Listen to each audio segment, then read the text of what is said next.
A shocking finish in Edmonton, and the Hurricanes were a slight breeze, gained force, and got a big win. We've got Stanley Cup playoff action to talk about right now on Locked On NHL Game Night. When that final horn sounds, you know it's time for Locked On NHL Game Night. All the post-game reactions to every game across the league, every single night, with insights only the hosts at Locked On can provide. Prepare to experience game day reactions like never before. Only on Locked On NHL Game Night. Your team every day. Hey, hockey fans, welcome to Locked On NHL Game Night, part of the Locked On Podcast Network, your teams every day. Thanks for making Locked On NHL Game Night your place to get a recap of the night in the NHL. We're available 7 days a week and wherever you get your podcasts and on YouTube. Today's episode brought to you by FanDuel. Right now, new FanDuel customers can get $200 in bonus bets if your first $5 bet wins. I'm Eddie Garcia, an LA Kings fan on the West Coast. He is Shukri Wrights, a Boston Bruins fan on the East Coast. Together, we are here to discuss all the goals, saves, big moments, and stories from the night in the Stanley Cup playoffs. And Shu, we've seen a lot of wild things so far this postseason. I don't know that we've seen anything as wild as the finish in Edmonton last night. Just when you think you've seen it all, the Stanley Cup playoffs serves as a beautiful reminder that, nope, hold my beer. I got something for you.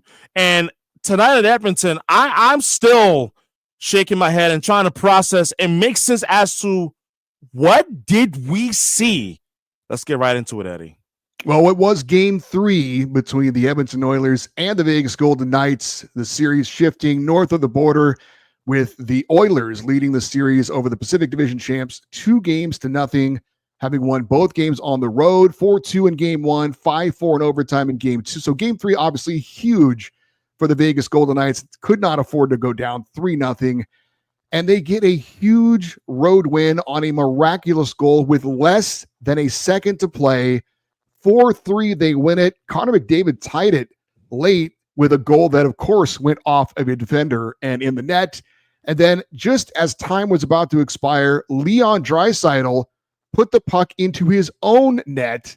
The puck was not going in. An absolutely stunning finish to the game in Edmonton. Where do you begin? I mean, I'm as you can tell from my initial reaction and response, I'm still speechless. I mean, folks, in baseball, we're used to the term walk-off home run. In basketball, we're used to seeing buzzer-beating shots that won the game. But in hockey, how often, and I mean honestly, how often do you see a buzzer-beating goal to win a game, let alone in the Stanley Cup playoffs? How often do you see that happen? Well, it certainly is rare. Let's see if Chris Golick, the host of Locked On Golden Knights, maybe has some thoughts on the finish in this one. I don't know what I just saw, but wow. The Golden Knights pull off a miracle last 0.4 of a second remaining goal by Riley Smith. What a game. The Golden Knights now have a pulse in the best-of-7 series with the Edmonton Oilers as they trail the series 2-1 with Game 4 set for Monday night. Mark Stone leaves the game injured, unknown about his status coming up for the rest of the series. Braden McNabb is a warrior and plays through an injury. So much to unpack. But again, it's the Golden Knights' 4-3 victory over the Edmonton Oilers in game number 3 of the second round of the NHL Stanley Cup Finals. NHL Stanley Cup playoffs. Who cares? Golden Knights win. Check out the Locked On Vegas Golden Knights podcast. Your team every day. Oh, as we had an intruder there at the very end from Chris Golick. I think his son was trying to get a little camera time there. But Riley Smith, an original Golden Knight, reacquired this season, made the play, Shu, and his poise in the moment was unbelievable. He does a fake shot and move around 2 defenders. He gets the goalie out of the net and then puts it into a dangerous area, and something good happened. 0.4 of a second, as you heard. It's the third latest that a goal has been scored in a Stanley Cup playoff game at the end of regulation to win it. UC Jokinen of the Carolina Hurricanes in 2009 scored with 0.2 of a second left. And then Nazem Kadri of the Avalanche with 0.1 of a second left back in 2020. So the third shortest buzzer beater in Stanley Cup playoff history. But again, it was his poise and his patience that made them get the fortunate bounce off the stick of Leon Draisaitl. I want everybody to follow along for just a moment. There's a theme word that I'm going to use in this particular instance as I talk about the Vegas Golden Knights. Resilience. Because, Eddie, if we're going to be brutally honest, the Golden Knights, the way that the game started, it looked like they were about to get around the building at Rogers Place in Edmonton. They were.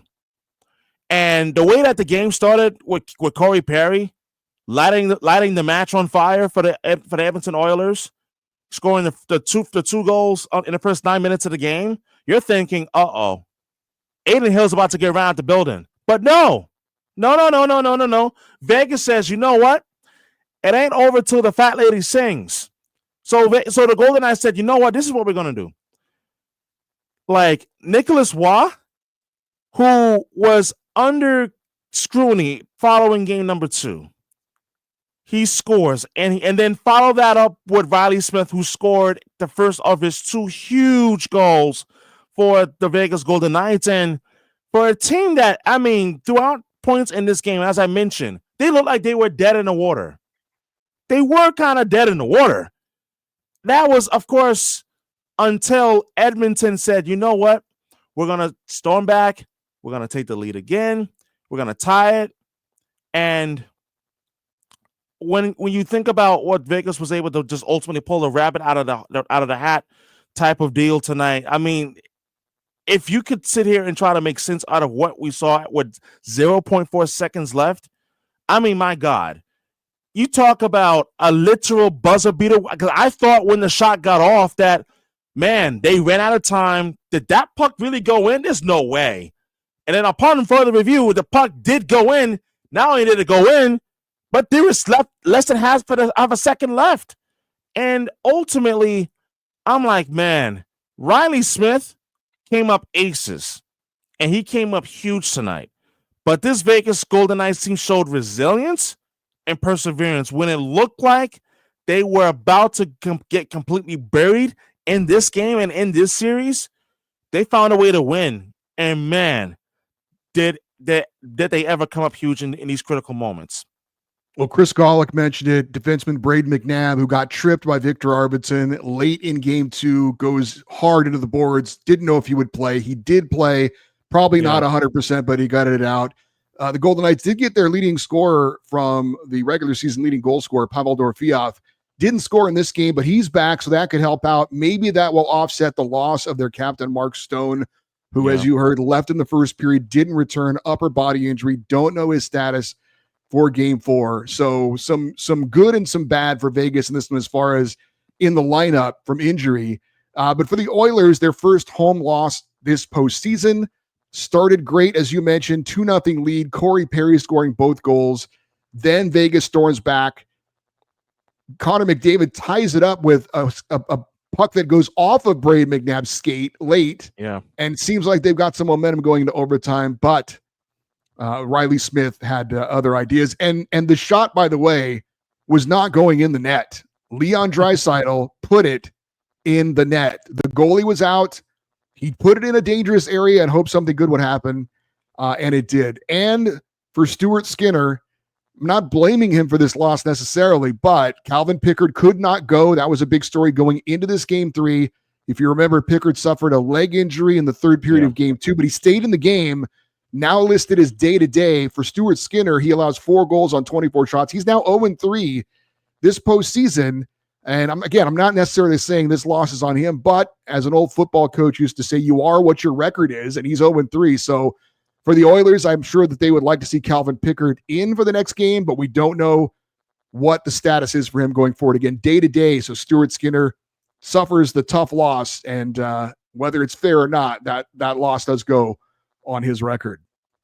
Absolutely, as it should. And there's no question in my mind that I thought that Pickard, he definitely had a tall order, so to speak, in terms of like with Stuart Skinner coming back. And unfortunately, Kevin Pickard, like really, I mean, my goodness, like it's a shame that he was able to make a 7th consecutive start. But Skinner, he definitely had some solid moments in his return tonight. But I think that when you talk about Stuart Skinner's performance, like ultimately he just wasn't good enough. He needed to make the big saves in critical moments, and he just wasn't able to do exactly just that. And you know, like what's interesting to me is that in this series, there has been a considerable amount of own goals, if you will, where this like, postseason, not just this series, this postseason, this entire postseason. You know, the old adage of puck luck. it applied in this series and the entire postseason. I was just amazed as to the amount of pucks that were going off on the team's own players as they try to get shots on net, and that end up in the back of the net. It was just like, whoa, okay, man. I mean, in Vegas terms, if you're not trying to like come up aces, then I don't know what you're trying to do. But man, like in terms of tonight, in terms of Stuart Skinner, he needed to come up aces, and he fell short of doing exactly just that. His team in front of him definitely had lapses. There was a bad change that took place in that third period where Vegas was absolutely buzzing in Edmonton's end. So that's something that they're going to have to clean up going into Game 4. Well, we'll see how the series turns out. Obviously, in the moment, it's a huge win for Vegas. If it turns out that Edmonton lets this series slip away, then that loss will obviously be a huge, huge moment in this series, but we'll see. They still lead the series. Does the Edmonton Oilers 2-1. Hurricanes look to get on home ice and get the edge over the Capitals. That's next on Locked On NHL Game Night.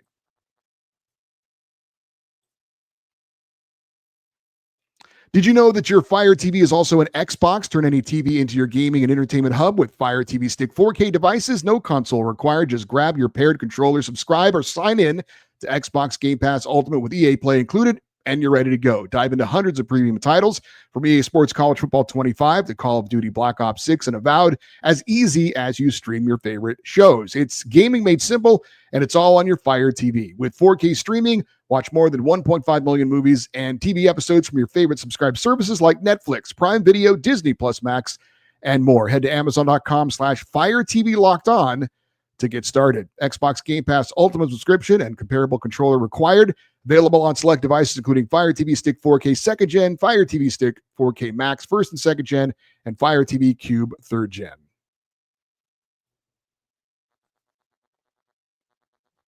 All right, so one game down, one game to go. Obviously, this game would not match the drama in the game in Edmonton, but we had the Hurricanes hosting the Capitals, Game 3 of their series, as the series would also shift to a different location, this time from D.C. to Raleigh, North Carolina.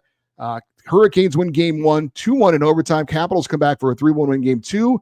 So tight, low-scoring, hard-fought games to this point, but in Game 3, Carolina started slow, but ended up grinding out a victory.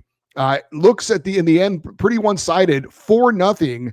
Carolina with the win as they grab a 2-1 advantage in the series. Let's get a report on this one from the host of Locked On Hurricanes. The Carolina Hurricanes take a huge 2-1 series lead as they now win 4-0 in Game 3 with a 21-save shutout from Frederik Anderson.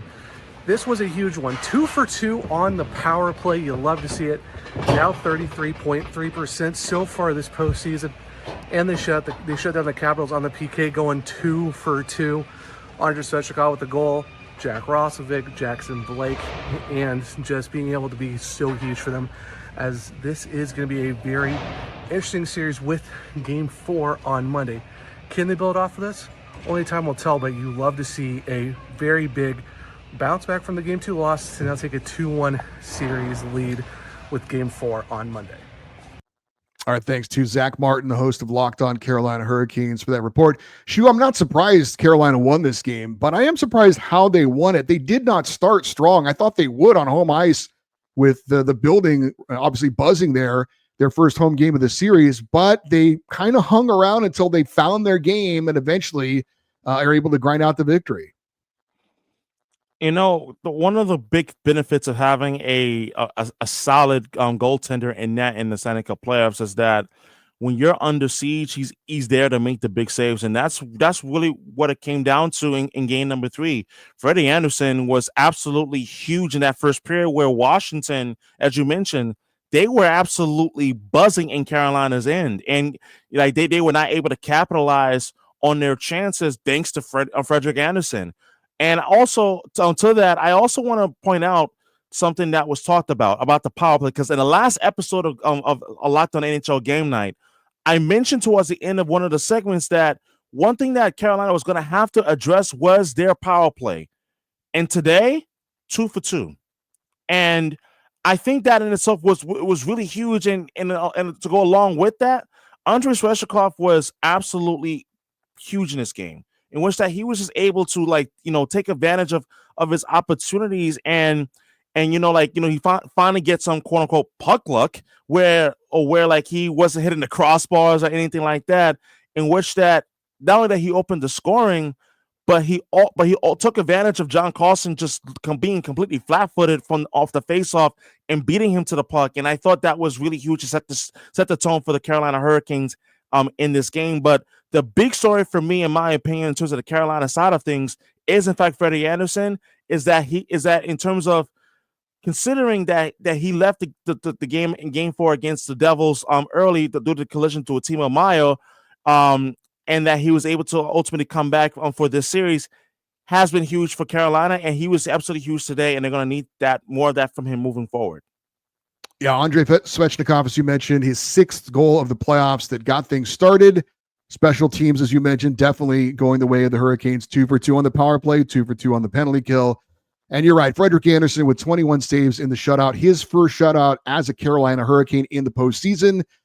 He's certainly not a sexy name, but he's been around. He's a veteran that's been cool and calm in the postseason. And you may be surprised to know that of the starting goalies in the Stanley Cup playoffs to this point, Frederik Anderson leads in goals against and save percentage. Yeah. 1.55 goals against average and a 940 save percentage. So I don't know that a lot of people would have picked that at this point in the playoffs. Let's get a report on the other side of things from the losing locker room. That would be the host of Locked On Capitals. Fall in Game 3 by a score of 4-0. Hi, this is Dan Homey of Locked On Capitals. Well, the name to circle in this game was Freddie Anderson of the Carolina Hurricanes. The Capitals were generating opportunities to start the game, but Freddie Anderson was that brick wall in net for Carolina. And then in the second period, you started to see Carolina pour on the physicality, and the Capitals didn't really have the answer. As far as the other side of the net is concerned, this wasn't Logan Thompson's finest hour. There were some of those goals allowed where he was just simply out of position. I don't think that he was totally dialed in the game that we saw this afternoon, but all things considered, the Capitals have got to find a way to rally. What we saw out on the ice today didn't cut it. The passes weren't connecting, and the Carolina Hurricanes just dictated the pace of this game. I'll have much more on this for you on the next edition of Locked On Capitals. All right, thanks to Dan Holme, the host of Locked On Capitals, for that report. He was right. I thought Logan Thompson in the first 2 games of this series was the MVP of the Capitals, but not very good in this game. 4 goals on 28 shots. I thought all 4 goals he allowed were stoppable shots. Didn't get the job done. Offensively, obviously, no goals for the Capitals. Alexander Ovechkin, has no goals in the series so far through 3 games. And the Caps only had 6 shots on goal in the second period, 6 in the third, total of 21. Not enough. Frederik Anderson obviously was good, but the Capitals didn't do a good enough job of putting pressure on him as well. Not at all. And, I want to go back to the point I was making about the first period, because that first period, I thought it was truly telling in every way. But when you talk about like just creating opportunities, the Capitals had a tremendous amount of opportunity, creating quality chances, and they had 8 high danger opportunities that Carolina's won in that first period, and yet somehow none of those opportunities ended up in Carolina's back of the net. And you gotta wonder, with the offensive struggles in this series for the Capitals, what does the head coach of the Capitals, Spencer Carberry, do to adjust, and as well as to get some offense going, because it's not for the lack of chances. It's just for a number of reasons, a number of factors as to why the Capitals have not been able to get much going in this series by and large part. So I just wonder, in terms of, is it number one that Ovechkin has been cold offensively in this series, or is it a byproduct of how Hurricanes head coach Rod Brind'Amour system, how effective it has been in terms of ensuring that Carolina's defensive structure stays intact during the series, especially in Game 3, as we saw. Well, again, Carolina now with the 2-1 edge in the series. The defending champs look to use home ice to even up their series, and Connor Hellebuck hits the road. That's next here on Locked On NHL Game Night. The NBA playoffs are in full swing, and every night delivers highlight-worthy performances, major momentum shifts, and can't-miss moments. Whether it's a game-winning shot or a breakout player, there has never been a better time to get in on the action. FanDuel makes it easy to stay in the game before tip-off and during the game with player props, performance trends, and same-game parlays. Fans have more ways than ever to play smart and win big. Which players are showing up in the biggest moments, and how could tracking their trends help you build your next bet? What would it look like to combine live props mid-game based on how the action is unfolding? If you've got a read on who's heating up, why not back that up with a same-game parlay? How could a $200 bonus in bets add to the excitement if your first $5 bet hits? New to FanDuel? It's a perfect time to sign up. Head to FanDuel.com and place your first $5 bet. If it wins, you get $200 in bonus bets. Make every moment more with FanDuel, official sports betting partner of the NBA. Sure, we got two more playoff games coming up on Sunday in the Stanley Cup playoffs. We've got Game 4 between the Florida Panthers and the Toronto Maple Leafs. Home teams won every game so far, each game decided by one goal. Leafs take Game 1 5-4, and the second game 4-3. Florida comes back with a 5-4 overtime win as Leaf killer Brad Marchand gets the game winner in sudden death. I know you picked the Leafs to win it all, so we know that you believe they'll win this series, but what do you think happens in Game 4? I think Toronto bounces back because of the fact that we've seen it throughout this postseason so far, is the mental fortitude that the team has. And you got to give credit to Craig Berube, who has really done a tremendous job of, keeping the guys in the moment, keeping it focused on the bigger picture, saying, hey, you know what? You're still up in the series. You're still up 2-1. Yes, on the other side, the Florida Panthers, they're believing that, you know what? We win on Sunday night. We can tie the series up. But if you're the Panthers, I think the belief in that locker room, the way that there has been such a tremendous mental shift for the Maple Leafs this entire season, regular season, and now in the playoffs, will serve them well. So for me, I do think that that you are absolutely going to see Toronto coming out swinging, especially in game number 4. I thought that overall that they did start pretty well in game number 3. I think it's going to be even more important to start well in game number 4, considering that Florida, coming off the overtime win with Brad Marchand scoring the OT winning goal, they're going to be coming out with a renewed sense of energy and vigor. So I think Toronto, they're going to have to match that, certainly, especially early going in the first period. Well, if the Leafs are going to win Game 4, I think Joseph Woll is going to have to be better. He is going to be the netminder for them for the foreseeable future. Anthony Stolarz is not back skating yet after he took that blow to the head in Game 1, so it is going to be Joseph Woll for the present and the near future. 5 goals allowed on 36 shots in Game 3. He's going to have to be better, and the Leafs are going to have to support him better as well. We talked about Alexander Ovechkin, no goals so far on the series against Carolina. Still waiting for Austin Matthews to get his first goal of the series against Florida. And I think as the series goes along, I trust the experience of the Panthers more than the Leafs, but a Game 4 win obviously would be huge for either side. 2-2, and it's the best of 3. Even though 2 games will be in Toronto, I like the Florida Panthers experience in this, but we shall see. It's obviously going to be a pivotal Game 4 coming up on Sunday in Florida. And we have Game 3 between the Stars and the Jets as the series now shifts from Winnipeg to Dallas. Stars took Game 1 on the road 3-2 behind the natural hat trick from Mikko Rantanen. Second game was all Jets, 4-0 shutout, and Connor Hellebuck 22 saves. But Hellebuck now goes on the road where he is 0-7. We're allowing at least 4 goals in each of his last 7 road playoff starts. He and the Jets are 0-3 away from Winnipeg so far this postseason. So we know This is going to be a huge challenge. Great game 2 performance from Hellebuck at home.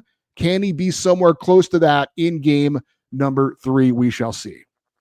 That's going to be the big question. I even talked about it on last night's edition of Locked On NHL Game Night, that the big test for Connor Hellebuck is going to be, how will he show up on the road?